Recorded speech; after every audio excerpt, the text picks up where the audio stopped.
Discord server. So if you guys want to step on the other side of the screen, let Nathan know, and he'll put you in touch with the right director, and we'll get you into the position to where you can be on this side of the screen and do just what we do. Absolutely. Samir, do we have you yet? We'd love to talk to you. You may be... the mute setting might just be on your Discord panel. It'll be in your bottom left-hand side to unlock it. Unless Okay, there's some so kind of it looks like device they're issue. trying to do video, and Mike Buns says they can't stream in. He might need a second role, I Oh, think. are you kidding me?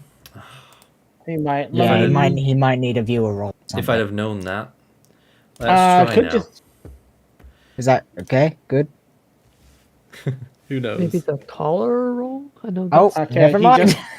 He just left the call. Okay, He might be trying to come back in. About coming back in. Yeah, we do really want to speak to him because he was very helpful in getting us. Oh, here we go. Okay, I think we're good now. There we go. Maybe Oh, we had him. We had him.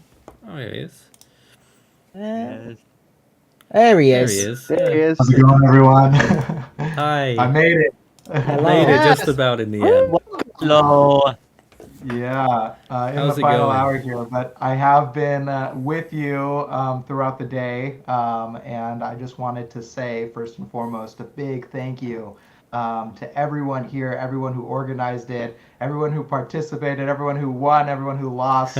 I think we're all winners here tonight because really just, from the bottom of my heart, I just want to say that Direct Relief receives so much gratitude from the people that we're able to support. And that's really not meant for the people that work at Direct Relief. It's really meant for this large community of people that do whatever they do best, right? And in this group, obviously you have so many different passions and a lot of games that you're really good at. But you took your community and you used it to try and help people somewhere that I'm sure most of you don't know, but that are going through a really tough time. And I think at Direct Relief, we get a lot of news, right? I think the people that are closing cyclones or tracking cyclones closest next to us are probably you, if not you more than us. But there's so many people that are out there that are doing that. And we have connection to so much information these days that it kind of seems like the world is constantly falling apart. But I'm here to tell you that I get to see the other side of that. I get to, as a support organization, Direct Relief has thousands of partners throughout the world. We're essentially a humanitarian supply chain. Yeah. Healthcare, right, is something that we know is extraordinarily complex and extraordinarily expensive, right? But our founders were actually Eastern European businessmen who fled persecution during World War II, landed in America, felt so overwhelmed by the fact that they were able to make it out purely because of their wealth, that they decided to pledge their fortunes to philanthropy. And in responding to World War II, in the wake of that major emergency, the requests that they overwhelmingly got were for healthcare items, for medicines, for supplies that would help their communities just have the basic health necessary to rebuild. And what we found to be true, and what the pandemic really exemplified, was that communities that are low access or impoverished are really hit the hardest by health crises. And when health crises hit communities, it puts them in a negative cycle, right? People who are sick can't go to school, can't go to work, and have a hard time producing for their societies. So of all the inputs that are necessary, we really believe that health is a critical one, whether it's for poverty or for emergencies. So what we do is we've found thousands of facilities all throughout the world, right? We're not building our own Direct Relief hospital. Sometimes we're helping people build their own. But we're supporting the infrastructure that exists, right? We're expanding the capacity of these areas because there are doctors and nurses in all of these places around the world, and healthcare workers and social workers and government agencies. There's just not the stuff, right? Because these businesses are looking for people that can pay for their materials, right? Yet the irony is that people who can't pay for them need them more. So that's where Direct Relief steps in. We're registered and licensed like a pharmacy, except we're a nonprofit. So it gives all of these companies that want to help an avenue to help, right? Instead of just giving a small part of their proceeds, their profits towards these crises that happen all throughout the world, they can actually give us their stuff, their services, the things that will actually move the needle and help people on the ground. So we get billions of dollars of wholesale of healthcare items, everything from rare disease medications that are $200,000 plus per vial, to Tylenol and bandages, all kinds of healthcare items. Anything that you can think of, Direct Relief has it coming through its inventory. And then all of these partners that we verified over 74 years that are doing amazing work in their own communities have unlimited access to our inventory to choose out the items that they need in order to support their patient populations, whether that's a maternity clinic in sub-Saharan Africa, a pediatric cancer hospital in Mexico, or a community clinic in Los Angeles. All of them have completely different missions, but they have the same need. It's that healthcare is expensive and challenging, and they're on the ground doing the work and just need the resources, right? It's like the old, story, right? You can give a man a fish and he'll eat for a day, or you can teach a man to fish and he'll eat for life. Well, there's people who have been taught to do medicine all around the world, but they don't have a fishing pole, they don't have a boat, they don't have what they need to do their jobs. So Direct Relief, like I said, meets that gap, right? We've found all of these partners throughout the world who are doing the work. We have relationships with all the companies that have this stuff. We're licensed by all of the appropriate agencies and governments. So when an emergency strikes, we already have partners in place. We're already licensed. We do the same work every day. And we already know the people in the government that are going to be able to green light and make sure that we're not just sending stuff that's going to get clogged up in supply chains or never reach the people who need it most. Because all of our partners are those people on the ground, right? And they're already working with the most vulnerable populations. And who's most vulnerable in an emergency? The person who was most vulnerable the day before. So during hurricane season, every time before hurricane season starts, Direct Relief has the largest preparedness program. We pre-position hurricane preparedness modules, which are these big packs that have everything that people need, facilities need in order to treat patients in the immediate aftermath of an emergency, of a hurricane, I should say, or a major storm event. And because we can track hurricanes and cyclones and storm systems, we're able to see where they're headed before that they actually land there. So that is one good thing we have, yeah. Yeah, so we can kind of see, right? With the war in Ukraine right now, it's a little more challenging. There's a lot of data initiatives that we have on the ground to poll and survey and see where resources are needed. But with hurricanes and storm systems, we can see where they're headed. We pre-position in the immediate aftermath. They can just pull what they need from the existing inventory that we've sent them and those emergency packs. And then while that time is going on, they're making orders from our inventory system while we're reaching out to companies. These companies always provide tons of resources, and it's not just these healthcare companies, it's also other providers. We reach out to FedEx and all these other companies with the same inquiry, which is just don't just give us money or throw money at an emergency. Give us what you do. So oftentimes FedEx will give us a 777 full aircraft free of charge just to send wherever we need to go. And we have so many different carriers, so many different companies, so many different people who all make it possible. And I think the critical heart of that is all of you. Honestly, Direct Relief is privately funded. We have very high moral and ethical standards that are passed down from board level, top to bottom. And I'm so passionate about that because I think that that's at the heart of any good organization, right? Is that you know what your values are and you stand by them. And I think that for us, that's transparency. That's being open about what we're doing, why we're doing it, and making sure that it's on behalf of and in coordination with the people served, right? That's why we're always looking for partners who are in those areas. And the final piece is that it's doing right by the people who are providing those resources to us, right? Everything that you have done today isn't for Direct Relief. It's for someone somewhere who's in need. And that's what our mission is. It's to support those people And again, we wouldn't be able to do it without all of you. So thank you so much for being part of our work today.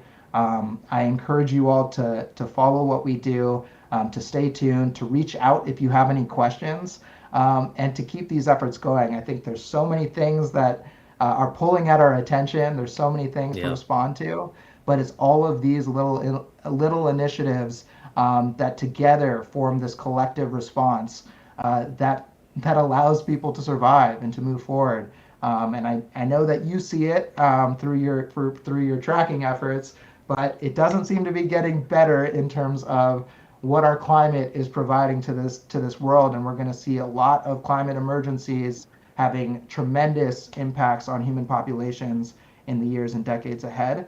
But the good news is there are systems in place, right? And Direct Relief is only growing and being able to do more of this work throughout the world.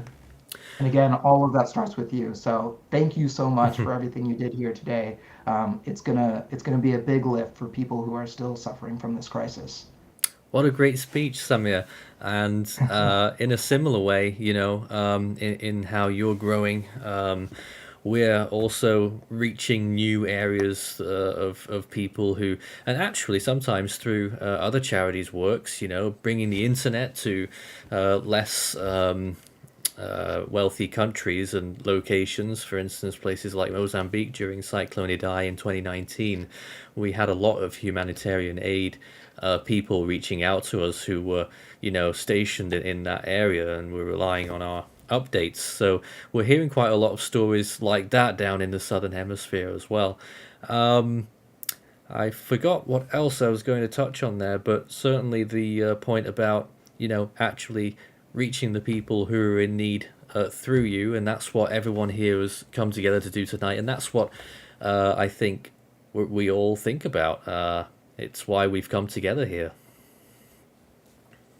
I think that's, for me, my favorite part of my job is these moments, being able to connect and to share and to see, I think, the energy that people bring to something that not only is it a fun event, right? But I could tell that everyone here knew why they were here today. Yeah. And of course, we're all here for a good time, but I think it's so important to remember that within this good time, I think there's a lot of people who are less fortunate right now, and who are going through some hard times, but the amount of energy and the good-natured fun time that was had here today is really going to send, the most needed items, right? We don't ever send anything that's not requested, because as you've seen in a number of emergencies, right? After Hurricane Matthew, if you remember, down in Haiti, I was actually in Haiti after that emergency to see. It was at the time the largest airlift of emergency medical resources that Direct Relief had ever provided all at once.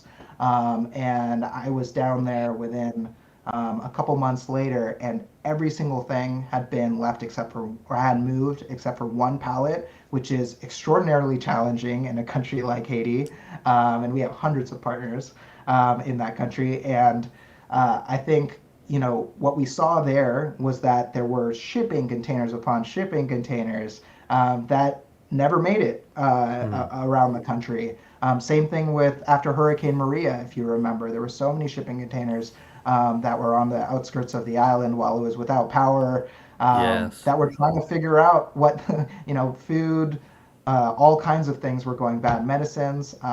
But Direct Relief, because of our, longstanding history, the fact that we do this work every day, so these, it's us doing the same thing, just faster, with many more challenges often, right? Logistically, that could be anything from down power lines and infrastructure and roadways. We've in that Haiti emergency response, we were working with the Dutch Navy in order to take speedboats around the side of the peninsula of Haiti, helicopters that were landing in from there to bring it inland.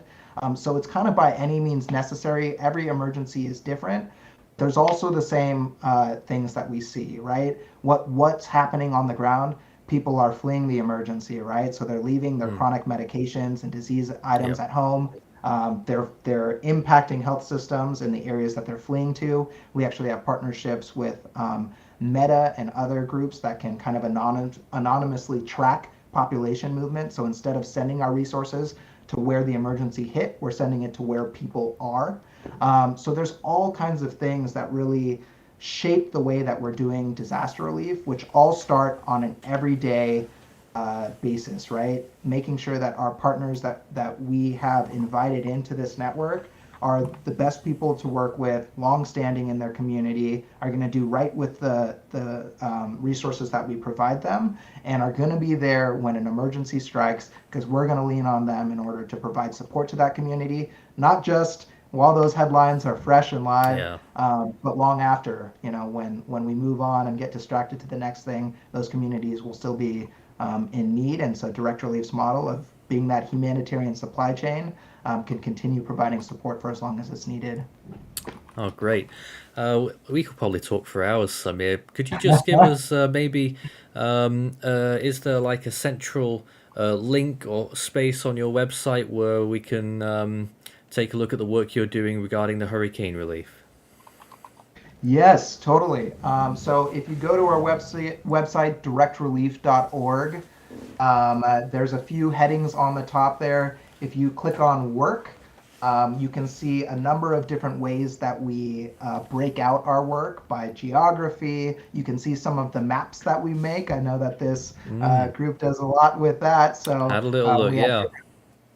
Data and information and health crisis mapping that we do in order to inform global responses, and then disaster relief. So if you click on disaster relief, you'll see a number of things that we do, or you can click directly on hurricanes and see the hurricane relief work we do there. A little quick shout out, if you click on our news feed, you can see the kind of full scope of what's going on. And we just released our 2022 impact report. And it has kind of some of the highlights of the work that we do around the world, because as you can imagine, thousands of partners around the world means that every single one of them is working on different types of crises.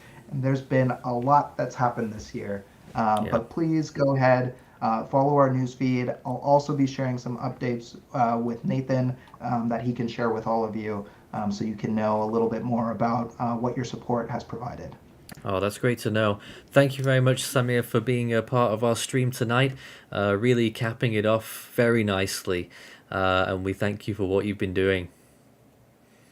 Well, likewise, thank you all so much for all of the long haulers who have been here since this morning. Really appreciate the time. And, everyone that's watching, thank you for being here with us. I've had so much fun, and it's really a privilege to be in your company. So thanks for what you're doing. We'll keep up the good work and do right by all of the fun effort that you've had here today. Great stuff. Thank you so much. Tim. So much. Take care.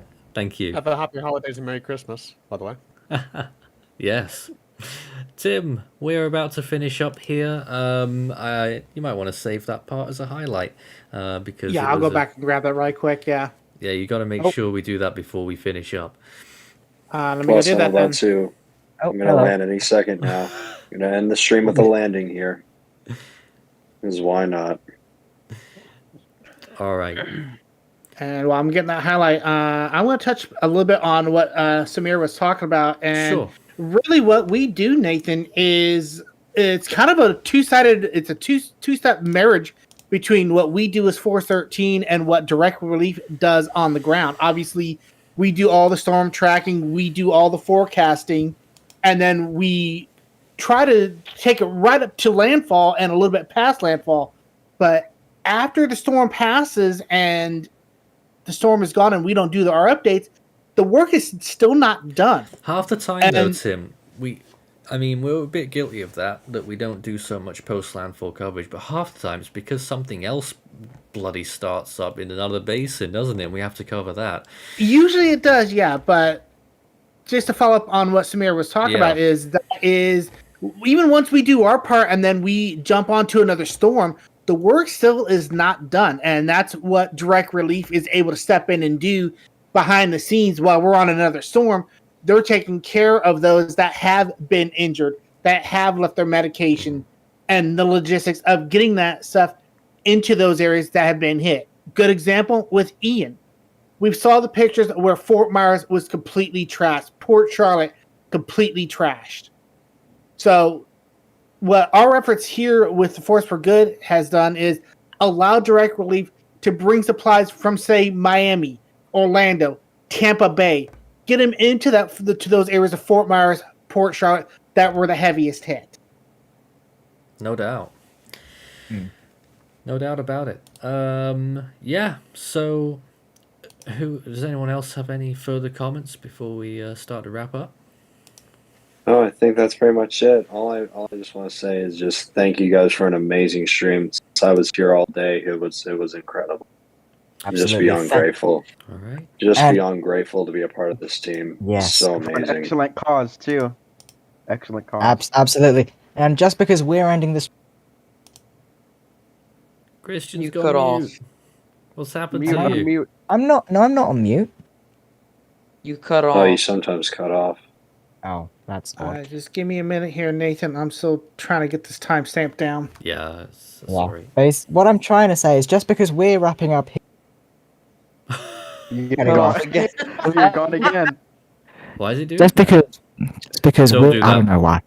Don't do that. Just because we're wrapping up here doesn't mean that the donation is still open. Again. What's going on there? Your mic. Okay, basically, I think what Christian's trying to say is that just because the stream we're about to wrap up the stream doesn't mean that you can't donate. We still have about 11 more days of this campaign. Yeah, that was a Um, very arbitrary thing that just decided. I mean, we don't usually do that, but you can do it in that 11 days.